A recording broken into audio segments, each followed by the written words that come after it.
everything. Take my arms and let your hands show me the way. Show the way to live inside your heart. Let me know all my life.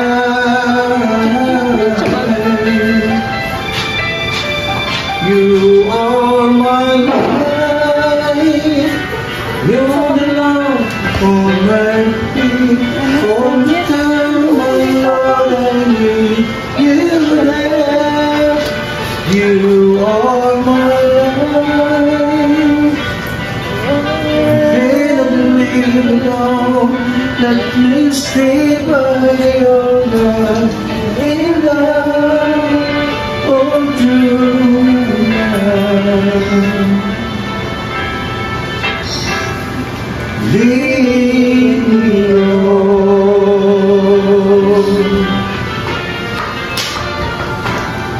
Leave me alone. Even though at times I'd rather go along my way. Let me the right direction. Make it wrong. Leave me alone. Never leave my side. For my days, all my life. You are my life. You're the love on my feet. All the time, my Lord, I need you there. You are my life.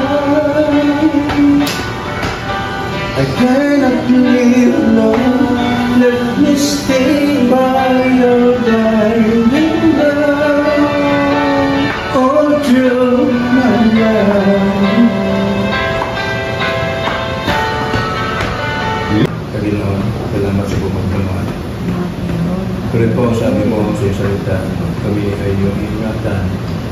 For us, O Lord, ang aming mga anak, ng Panginoon, ang mga iwan, Brother Roger, Panginoon, bigyan mo sila ng lakas, bigyan mo sila. Comfort mo, Panginoon, ang pamilyang ito.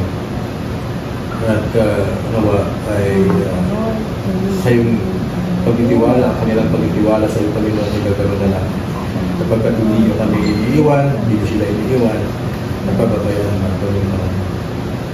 Ano man ang kanilang mga pangailangan, salamat Panginoon sa mga taong binamit mo upang ang sitwasyon ng Panginoon ay matugunan ang kanilang mga pangailangan, pinansyal. Kunin Panginoon ang kanilang mga kapatid, Panginoon.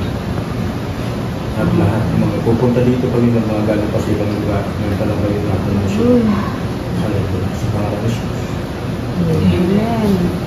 Para kailangan ko po, magandang umaga. Yan na pa. Siya po, Kuya. Taga-din po kayo sa Bulacan. Taga-Bulacan po. Taga-Ginto po. Paano na ako? Hanggang. Taga-Ginto po ako. Ito Yan po ang kuya ni Papa. Panganay po nila. Pag-asawa.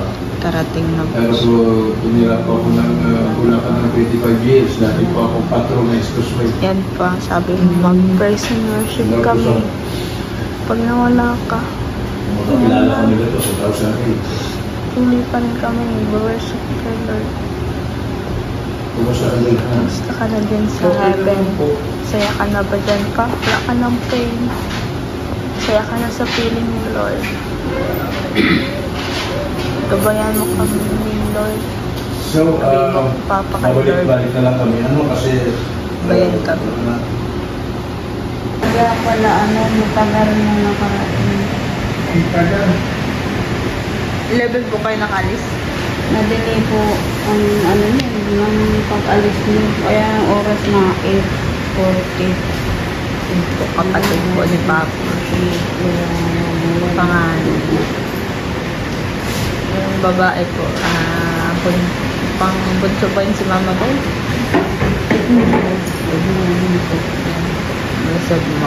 Blessed morning po. naglilinis po. Ayun po ay second day natin nangyari pang dito. Ngayon natin nakapag-ulit po mula nung nasa hospital kami po. Medyo parang hindi maganda na.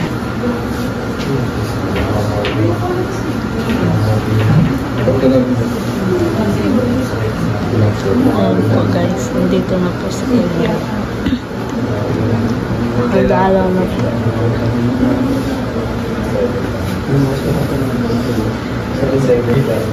Dami po mga kapastoran, mga pastor sa dating kasama ni Papang mga pastor sa Ate Jack po.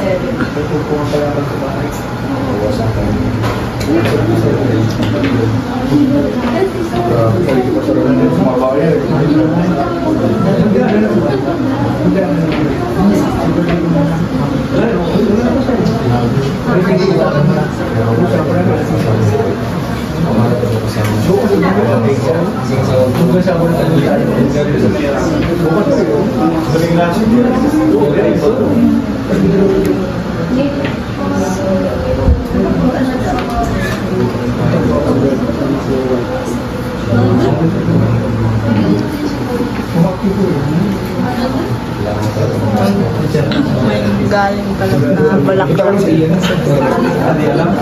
Buti mo si Emily dito. Dito ako si Jack.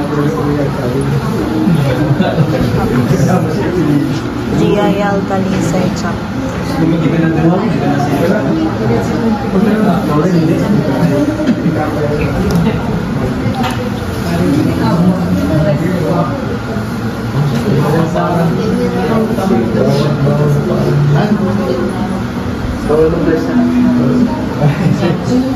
Flowers.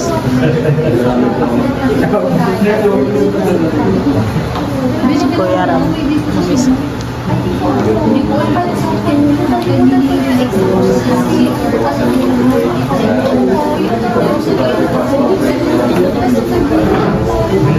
Sa labo, PLP sa amin. Isa rin.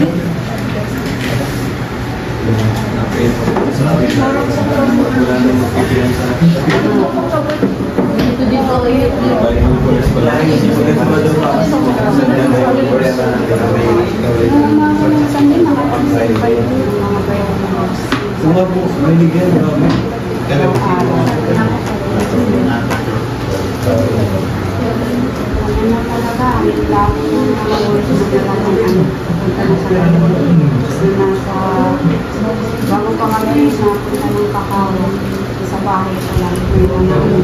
May mga sanos. Yung mga sinasabi niya. Ulit-ulit pati sabi niya ngayon. Wala akong sasabi. Sabi niya, December pa lang yan sinasabi niya. Kasi nahibay ang bahay. Kasi nga sa nararamdaman niya. Pero nakapagtaka ng party pagkagrabe ang saya niya. Kasi di wala kami kasama nun. Mamalingya ako gabi na ako nakarating. Nakahanap pa siya ng ano, Nebraska Liverpool. Nakatanggap pa siya ng mga Loyalty Award. Nakita ko kasi sa akin. Sabi, saya niya nun. sobrang saya. Sabi ko, wala yun na yung mga ano niya. Kaya, sobrang nakakalam ng boss natin. Ay, hindi naman natin sa makirap. So, mararamdaman na. Anong naranasan niya yung sakit. Ito pala yung tulong na ano. Ano, dito na yata na pumunta sa bahay.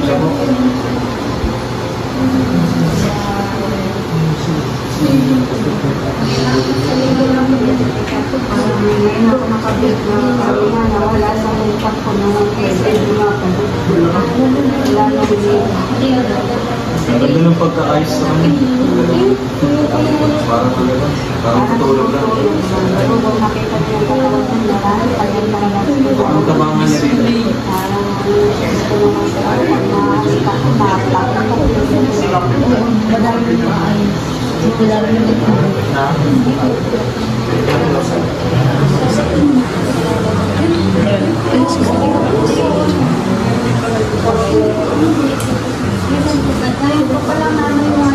Political si Kuya. Ay, Kuya Ed.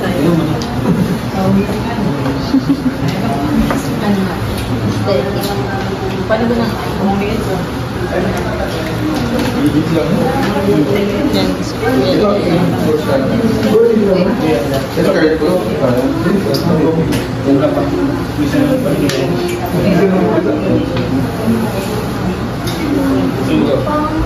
Hi, Kuya Edo. Shout out.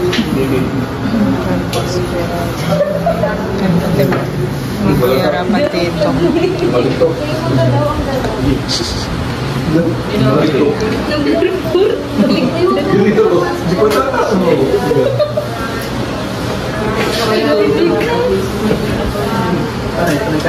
Sige.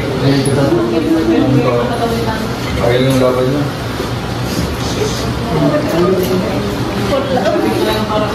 Talagang isang kahit 10 ka, pero nung kinuha siya ni Papa mo, baka nangarigin hawa tayo, nagkaroon ng lupag bahay. Yun ang di namin maano na, kaya pala grabe yung pupusigin niya na matapos ng bahay. Gusto niya makalipat na, kasi nga yun pala, gusto man din niya na matikman ng ilang days, tapos iiwanan. So yun nga, talagang parang ano na niya kasi nung nandun na kami. Sige, sabi talaga niya, hindi lang 5 days, mga 10 siguro. Sabi niya, hindi ko na, nararamdaman ko talaga niya, hindi ko na ma-enjoy ang bahay. Review ko, sabi ko, hindi na-enjoy pa natin ito ha, magsasama pa tayo ng matagal. Hindi ka na nasabi. Ay, ba't nagsasabi? Hindi mo nagsasabi ka niyan. Nararamdaman na ano ko na kasi kung grabe yung sakit na minsan pag inasakit. Sinusuka lang sinusuka. Kahit sa gabi din nakakatulog. Doon naman sukot ko prayer.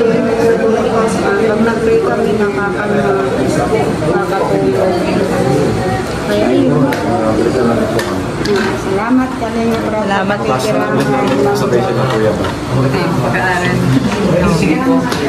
Salamat po. Ingat po kayo. Salamat po, Kuya Edo. Salamat kami Edo. Yan po, anting ni Kuya Rab po bumisita dito po sa kay Papa. Salamat po kay Rab na padalo. Oh, po. Anak po ba ganito Tito Bal? Diyan po. Ayan guys, nakadalaw na po si Kuya Rab kay Brother Paas. Ayan pa, binisita ka na ni Kalinga Rab. Yan.